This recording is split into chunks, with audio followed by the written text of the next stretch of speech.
Hello everyone, তোমরা সকলে কেমন আছো? আশা করি তোমরা সকলেই ভালো আছো। তো আমিও ভালো আছি। তো আমি এখন যাচ্ছি মাসির বাড়ি। তো মাসির বাড়ি যাচ্ছি এই 8 বছর পরে। আর আমার ছেলে এই প্রথম ট্রেন চড়বে।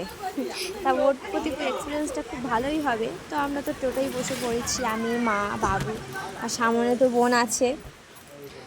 তো এখন রাস্তা থেকে জয়িতাকেও পিক আপ করে নিলাম। জয়িতা আর ঋতু তো পাশাপাশি বসেই আছে। তো আমরা টোটো ছেড়ে আমরা স্টেশনে পৌঁছে গেছি। বাবু এখন ফুটি খাবে না বলছে। তো দেখতে পাচ্ছ আকাশটা খুবই মেঘলা করেছে। তো স্টেশনে বসে আছি সকলে মিলে, একটু ফটো টটো তোলা হবে। তাই ট্রেনের মধ্যে বসবো তার আগেই তো বৃষ্টি চলে এসছে। তারপরে ট্রেনে উঠে গেছি আমরা সকলে মিলে। তো বাবু প্রথমেই ট্রেন চড়ছে। ও তো বাবু এখন ভাবছি যে ট্রেনে যাচ্ছি।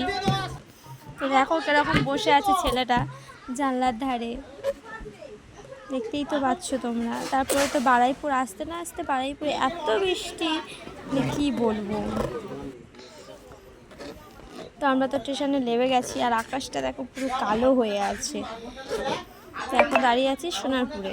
তারপর সোনারপুরে এসছি, তারপরে আস্তে আস্তে ভাবলাম একটু দাঁড়িয়ে ফটোশ্যুট করে নিই। তো দেখো আকাশটা দেখো তোমরা, এরকম বৃষ্টি পড়ছে যে আমরা যেতেও পাচ্ছিলাম না, এত বৃষ্টি পড়া পড়ছিল। তারপর দেখতেই পাচ্ছ, ভাবলাম যে স্টেশনে ঘুগনি ছাড়া যায়, তো একটু ঘুগনিই খেয়ে নিই। আমার তো খাওয়া হয়ে গেছে, বাবু এখন ঘুগনি খাবে।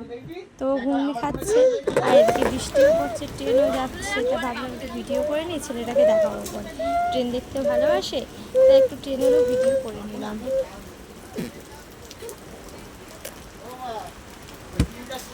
তারপর এত বৃষ্টি পড়ছিল, ভিডিও করার সময় পাইনি। তো আমরা মাসির বাড়িতে চলে এসেছি। তো আজকের ভিডিওটা এই পর্যন্ত। ভালো লাগলে অবশ্যই লাইক করো। Tata, bye bye.